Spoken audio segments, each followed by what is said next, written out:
It may not look like it, but it is currently December 24th. It's 60 degrees out.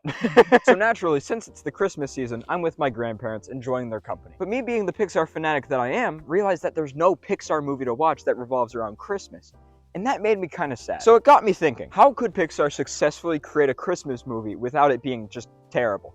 And that's why we're gonna talk about Klaus. Frankly, Klaus is a movie that just completely and utterly shocked me. A few years ago, my family sat down to watch a Christmas movie, and they were like, oh, let's just watch this Klaus movie that's just sitting there on Netflix. I was busy in the other room playing Minecraft, and I said, I'll come in later. I don't really care, because it's a Christmas movie. But then years later, I actually watch it, and holy cow, it's good. And with anything that's good, you can dumb it down to principles so that you can apply those principles to other things. Let's think about Klaus for a second. What are the parts of this movie that make it good? Well, one is obviously the animation. You can say as much as you want about Home Alone being a great movie, but one thing it lacks in is visual. Of course, it's hard for a live-action movie to compete against animation and the beauty that it brings, but Klaus is on a whole nother level. Holy cow. It's like asking a 3-year-old to do the Gangnam Style and then asking an 80-year-old. What? It's like asking a question, should pineapple go on pizza? Yes, it should, because it's objectively better. Comment on that, I dare you. What I'm saying is that the animation for Klaus is just simply too good to compete with. But I bet Pixar could do better. This is a studio known for its animation. If they put their boots into the Christmas scene, I don't even want to know what they could do. The second part to it is actually really simple as well. Music. If you think about it, 90% of the music that is considered Christmas music is only that because of bells. This is the part of the video where I confirm this theory. Every single Christmas song either talks about Christmas or just has bells in it. For example, Sleigh Ride. Bells. All I Want for Christmas Is You. Yeah, is it not? Are we not playing? We're not going to press the play button? All I Want for Christmas Is You. Bells. Rudolph the Red-Nosed Reindeer. Bells in the background. It's right there. There's bells right there. Santa Claus is coming to town. You hear the bells? They're there. They're there. I promise you, they're there. What would it be without White Christmas? Oh, look, bells. And sometimes they just get lazy. Sleigh bells ring. He says sleigh bells. This is 100% proof that every single Christmas song has the word Christmas in it or bells. Back on subject anyway. The music to Klaus by Alfonso Giagulier. I said that so wrong, I'm sorry.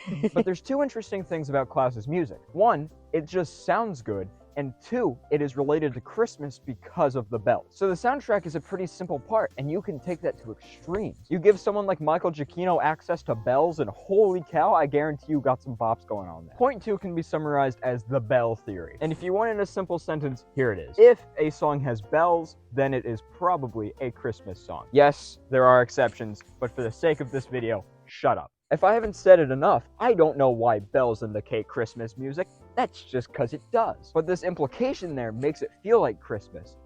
But is Klaus really a Christmas movie? Yes, I know it is a Christmas movie.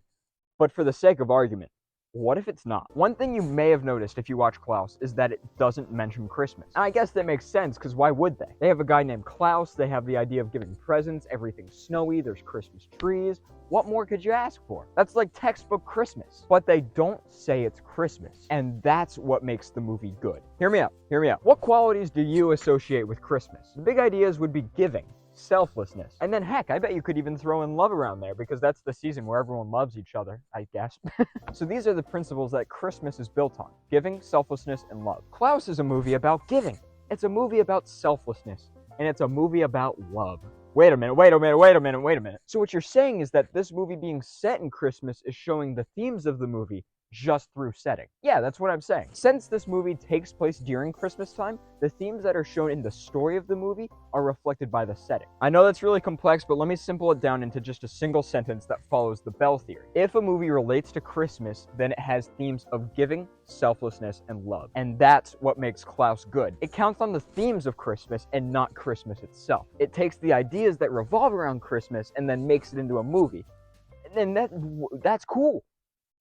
But hey, this is a Pixar video, so let's connect it to Pixar. So let's recap the 3 principles of Klaus. 1, you need good visuals. That doesn't mean the movie looks good, it just means it fits the setting. 2, you need a good soundtrack. It follows that visual and helps tell the story. And 3, it cannot be a Christmas movie. But also it can be. The easiest thing that Pixar could do is just take the idea of giving and selflessness and all of that kind of stuff and put it into a snowy setting. That's all it takes. When something's associated with Christmas, it instantly builds off something else. It has roots. If Home Alone wasn't associated with Christmas, it'd be kind of an odd movie. Hey, you wanna go watch that movie about that kid defending his house from a bunch of robbers while it's like Christmas time or something and his family left him at home and just a lot of stuff is going on, you know? You know what I'm talking about? Let's just go watch Star Wars.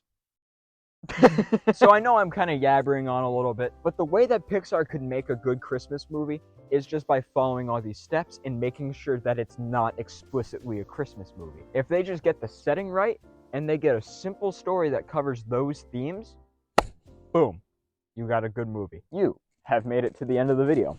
Welcome. I just want to say Merry Christmas to everyone that's sticking around. I'm sorry I haven't uploaded for a while, but I'm lazy. I want to appreciate everyone for 500 big ones, 500 scrooneroonies. Yeah, that's cool. What else is there?